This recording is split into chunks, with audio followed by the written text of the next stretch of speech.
प्राचार्य महोदय, आदरणीय श्री परमात्मा दीन तिवारी जी, प्रधान जी दिसंबरपुर, सीपी शुक्ला जी,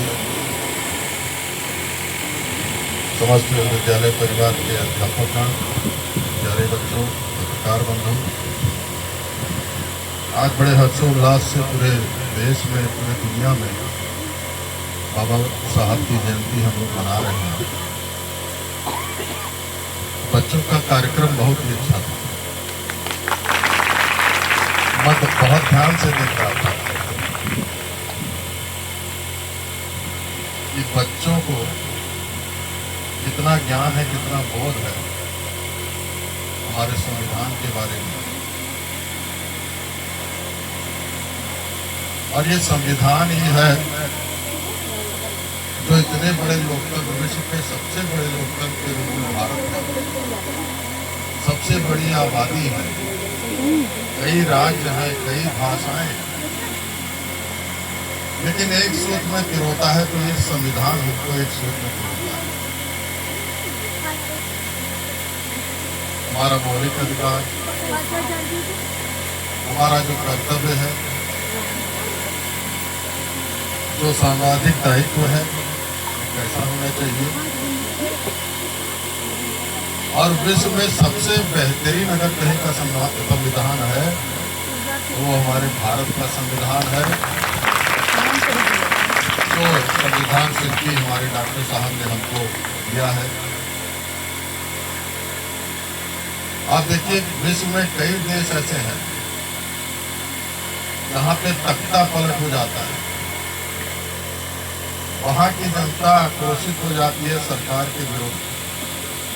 अभी देखा होगा आपने, बांग्लादेश में क्या हुआ, नेपाल में क्या हुआ, श्रीलंका में क्या हुआ, आस पड़ोसी देश में, पाकिस्तान में क्या हुआ। लेकिन हमारी इतनी बड़ी जनसंख्या है और हमारे सभी देशवासियों में राष्ट्र प्रेम की भावना कूट कूट के भरी हुई है। हम कभी देश का अहित नहीं सोच सकते। हमारी सरकार का कार्यकाल 5 साल का होता है, हमारी पंचायतों का अधिकार 5 साल का होता है। 5 साल का कार्यकाल जो होता है जनता के हित में, देश के हित में का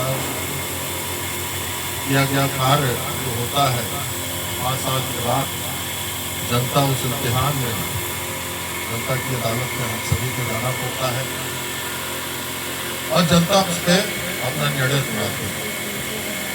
तो जो जनादेश मिलता है, तो इतना अच्छा संविधान किसी भी देश के पास नहीं।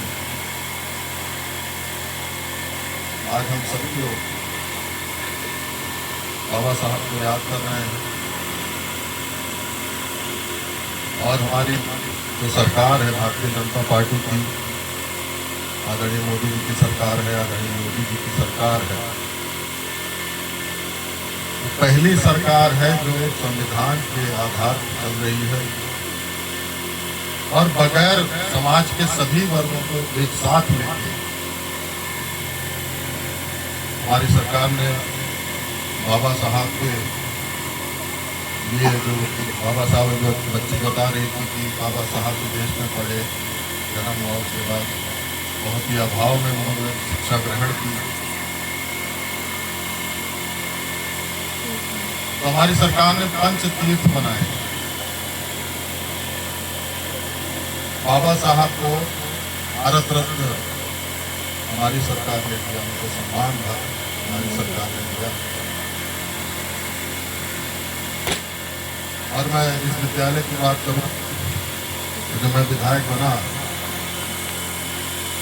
तो काफी दयनीय थी स्थिति इसकी।